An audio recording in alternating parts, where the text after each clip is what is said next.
खत्म करना होगा और जल्दी से घर वापस जाना होगा, क्योंकि पिताजी की तबीयत ठीक नहीं है। इसीलिए हमें उनका ख्याल रखना ही होगा। हाँ हाँ छोटे, आज हम लोग जल्दी ही घर चले जाएंगे।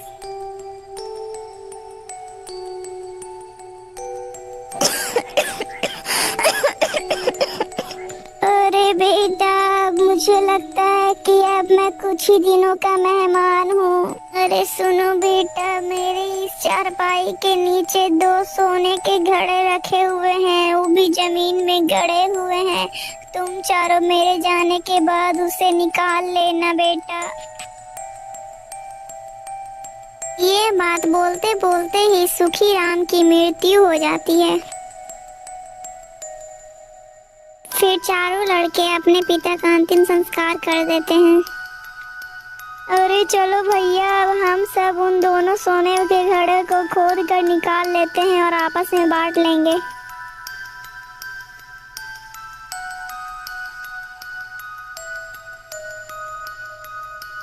अरे वाह भैया, घड़े तो बहुत ही चमक रहे हैं।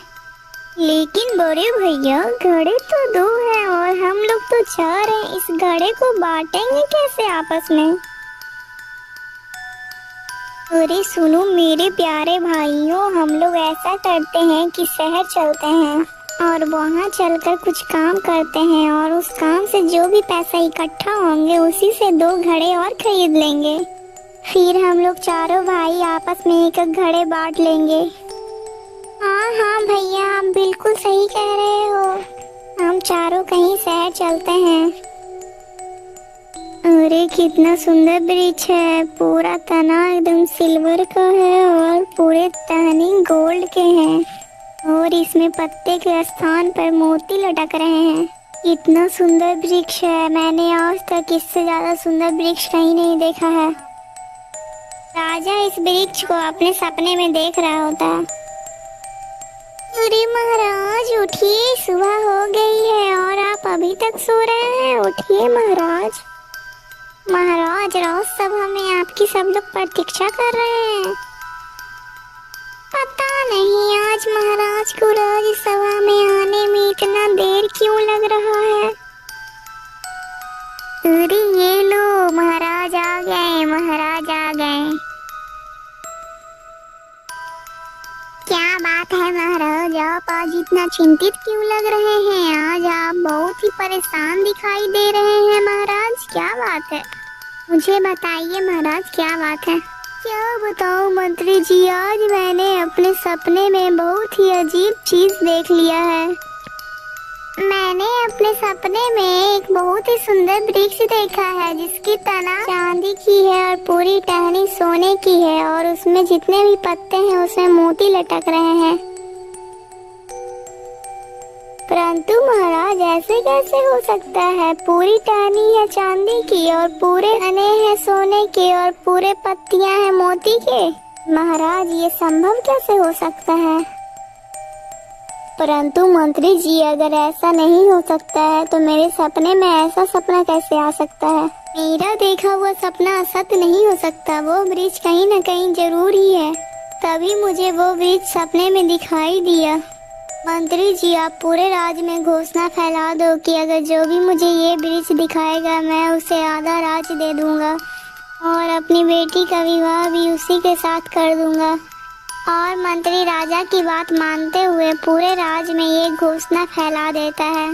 सुनो सुनो सुनो, जो भी अगर ऐसा कोई पेड़ देखता है जिसमें चांदी की टहनी और सोने के तने और पत्तों के जगह मोती लटक रहे हो, ऐसा वृक्ष अगर कोई देखे तो महाराज को जाकर फौरन बता दे।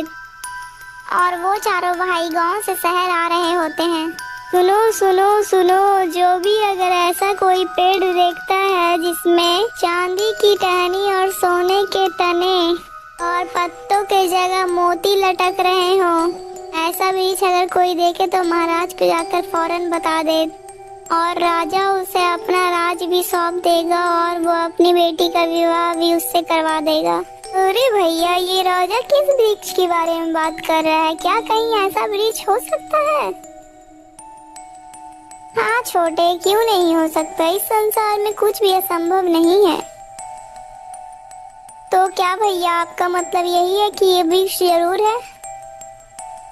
हाँ हाँ छोटे, ये वृक्ष कहीं ना कहीं जरूर है। तो फिर चलो भैया, हम राजा के पास चलते हैं और ये वृक्ष जरूर ढूंढेंगे।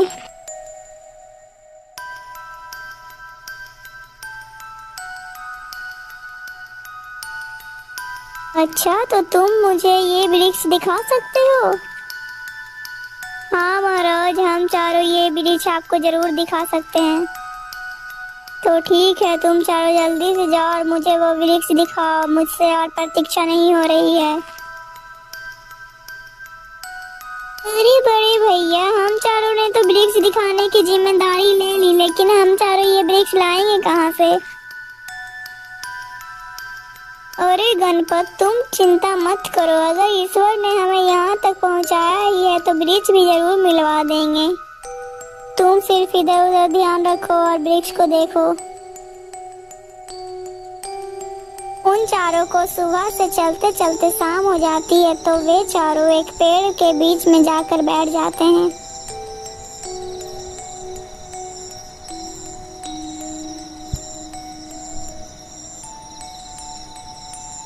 अरे ये क्या, ये तो लगता है मणिधर सांप है। अरे भैया उधर तो देखो, अरे भैया उधर देखो, उधर एक मणिधरी सर्प है। आज तो इस मणि सर्प को नहीं छोड़ूंगा, आज तो मैं इस मणि को हासिल कर कर ही रहूंगा।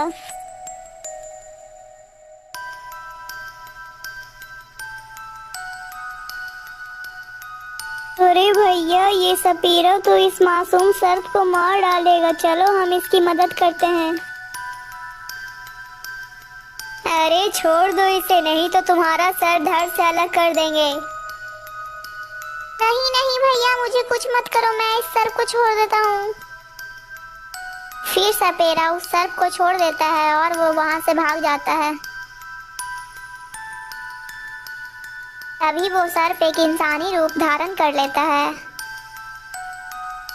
हे वीर कुमारों, आप लोग कौन है जिसने मेरी जान बचाई? नहीं तो आज ये सपेरा मुझे मार ही डालता मेरे नागबनी के लिए। हे नागदेव, हम चारों भाई हैं और हम सब किसी काम के लिए इधर उधर भटक रहे हैं। अच्छा ठीक है, लेकिन आप चारों मेरे साथ चलो, हो सकता है मैं आपके कार्य में आपकी मदद कर सकूं।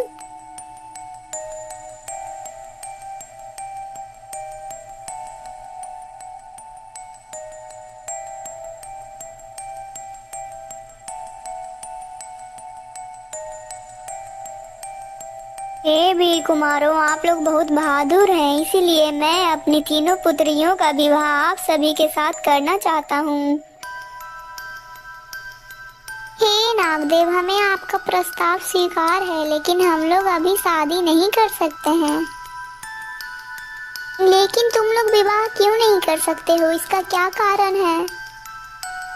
हे नागदेव, हम लोग सिर्फ बाहर किसी उद्देश्य के लिए आए थे। वो उद्देश्य क्या है वीरों, जिसे तुम लोग पूरा करना चाहते हो?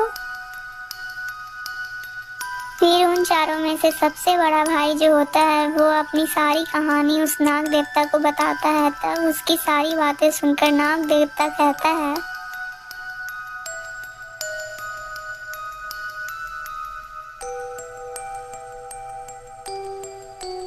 हे बहादुर वीरों, वो पेड़ तो मेरी तीनों बेटियां ही हैं।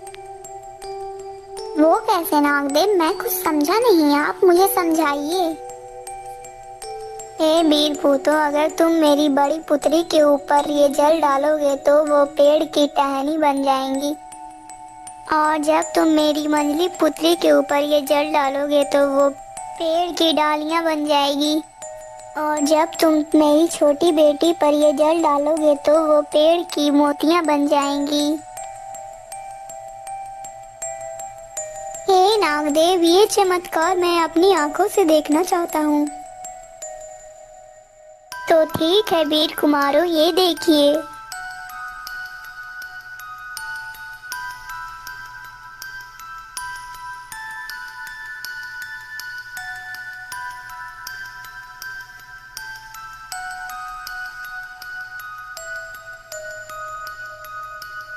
अरे वाह भैया, ये तो सचमुच एक चमत्कारी पेड़ बन गई है। ये तो बहुत बड़ा चमत्कार हो गया। लेकिन नागदेव, हमें इस वास्तविक रूप में इस पेड़ को लाने के लिए क्या करना होगा? जब तुम्हें इसे वास्तविक रूप में लाना होगा तो तुम यही वाला पानी इस पेड़ पर छिड़क देना, तो ये अपने वास्तविक रूप में आ जाएगा।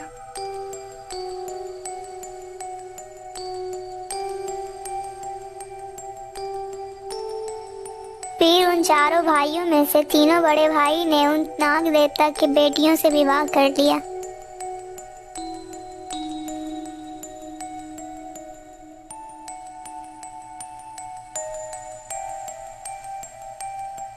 अरे ये क्या, मैं तुम चारों को बीज लाने के लिए भेजा था और तुम इन 3 लड़कियों को लेकर आए हो? अरे नहीं महाराज, हम ये पेड़ भी लेकर आए हैं। आप अपने राज में घोषणा करवा दीजिए कि जिसे भी ये पेड़ देखना है वो कल सुबह आ जाए। राजा ने ऐसा ही किया। वो अपने पूरे राज में घोषणा करवा दी। अगले ही दिन सारे लोग पेड़ देखने के लिए इकट्ठा हो जाते हैं।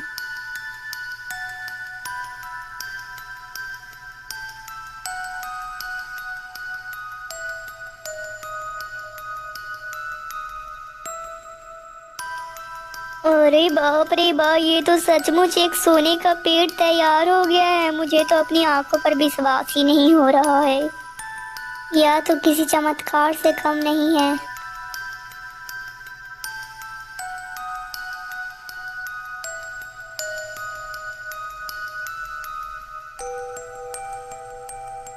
मैं आज बहुत ही ज्यादा प्रसन्न हूँ। तुम चारों ने सचमुच मेरा सपना पूरा कर दिया। अब मैं अपना वादा पूरा करता हूँ। मैं अपनी पुत्री का विवाह तुम्हारे छोटे भाई से करा देता हूँ और अपना राज तुम चारों के नाम करता हूँ।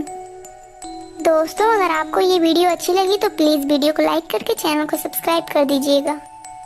और हाँ दोस्तों, ऐसी और कहानी देखने के लिए हमारे चैनल में जरूर आइएगा। दोस्तों, आपको इस कहानी से क्या शिक्षा मिली हमें कमेंट में ज़रूर बताइएगा।